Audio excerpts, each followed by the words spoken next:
This is Jordan Tower with JT News. Make sure you smash that like button, smash that subscribe button. Well, let's get right into it. So Drake responds to Kanye West. When Kanye West tweeted him and said, he put the Joker meme, saying he's the Joker, and he said, "Oh, I'm sick of people like you always picking on me. You'll never recover," right? So then Drake responds saying he's Batman and Kanye West is the Joker. And he said certified lover bat. Now, of course, he responded. We already... Y'all some drama queens for real. It's all good though. You now tune into the biggest ever. He knows he's getting to Kanye's mind. He's messing with him. And he's going to mess up Kanye's whole release and everything. Because Kanye is playing games with Drake with the album release. You know, he's not releasing his album until Drake releases his. We'll see if he continues on that same path. But it's getting really weird. Rick Ross says he loves the Drake and Kanye beef. We already kind of talked about this. Rick Ross, I don't think he spoke to Drake, but maybe he did. But he was like, yeah, he says he loves it. And Drake is like saying, oh, I'm finally almost free. And then he sent me an owl, meaning, and Rick Ross tried to put some deep meaning to it. I think Rick Ross is just making up a story, as he always does, to get, you know, it makes it more interesting for interviews, right? I'm sure he still talks to Drake, but I'm sure he didn't talk to Drake on this issue. And Drake was like, yeah, man, I almost feel free. Because, like, Rick Ross is friends with Kanye as well. It's just like, I think Rick Ross is just trying to get into a relevant conversation, you know? Rick Ross right now is more focused on Wingstops and collecting old cars and maintaining the grass on his mansion. Okay, I don't think you know what I mean? It's just a little spooky, man. I'm going to be honest. Kanye West was seen maybe shooting a video of Roddy Ricch for his album. We'll see if that comes out on Thursday. It looks like they're preparing for a different kind of album release show. He's resurrecting his old house inside of Chicago Stadium, where he's going to be having the event on Thursday. We'll see how this one goes. Yeah.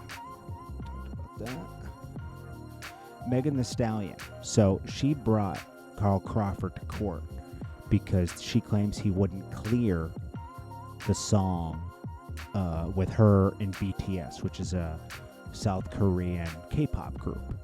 They said it didn't fit her image. I doubt he did that. But I bet you he didn't make it easy for her either, because they don't have a good relationship. She was talking about him on the internet.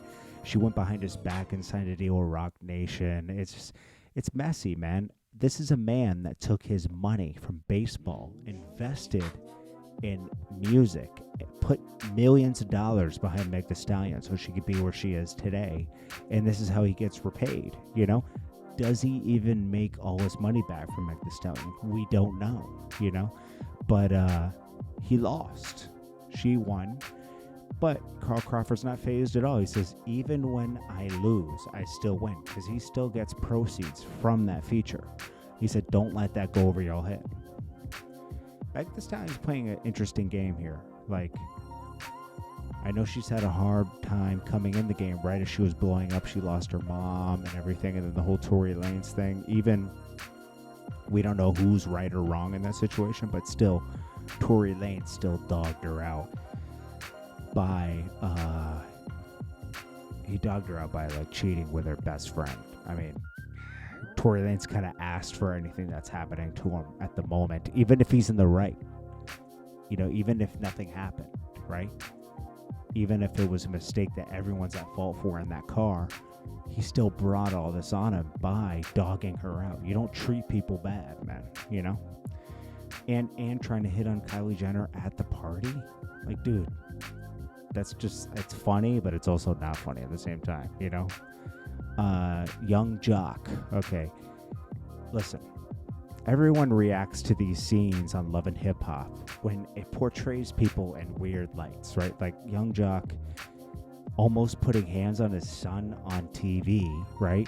the things people do for money. Young Jock is a good guy, right? But this is, even though he's on the radio and everything, this is paying his bills too, a lot. You know, this is allowing him to get those club appearances and everything. He hasn't had a song out since like 2007, you know? So he does the radio. He's a hustler, you know? And he's doing this. Same with Little Scrappy, right? But, you know, putting your whole life on TV, think about it. This isn't real. There's 3 cameras there. They set this up. It's scripted. They knew what was going to happen. And people are reacting to it like it's real life. It might be a real conversation, but the theatrics is like, dude, a little crazy. And trying to put hands on your son on TV is weird. He reacted to that on the radio, but this reality stuff is just too much, man. It's not even reality. It's all scripted. It's been exposed. It's a storyline. If you don't have a storyline, you don't get no camera time.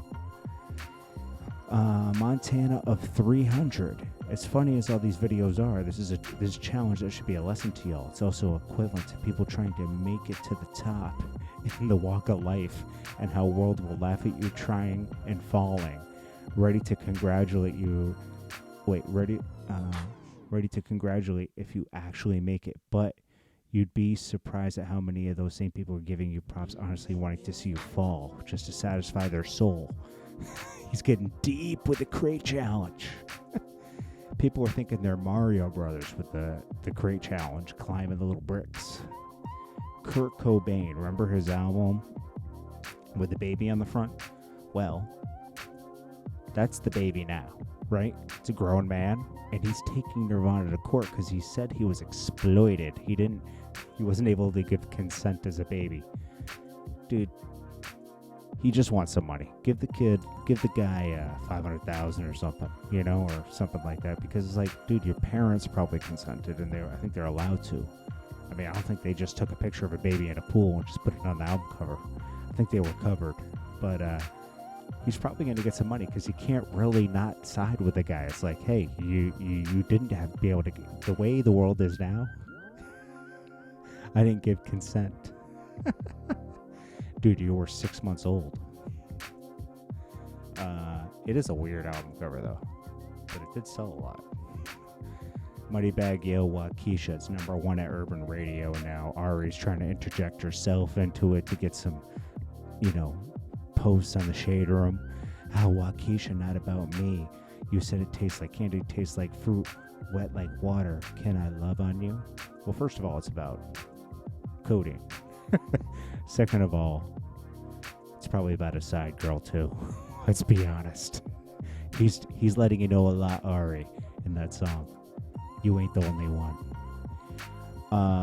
Playboy Cardi and Little Uzi have an album on the way. We'll see if it ever makes it. Okay, but Little Uzi Vert teases the album is on the way. We'll see. And that's it. So the Drake and Kanye beef, I can pretty much guarantee that's pretty real, but it's not serious. It's like 2 nerds fighting, you know, 2 programmers fighting each other. It's not a big deal, but it is funny how they're taking little shots at each other. Anyways, guys, it's all good for album sales too. It's like, whatever. It worked with the last time, you know, so why not do it again? Anyways, guys, this is JordanTower. First of all, they're competitive. They're really rich. They're not just doing it for money now. It's competition. Who's at the top, you know? Anyways, guys, I'll check you guys in the next one. Peace.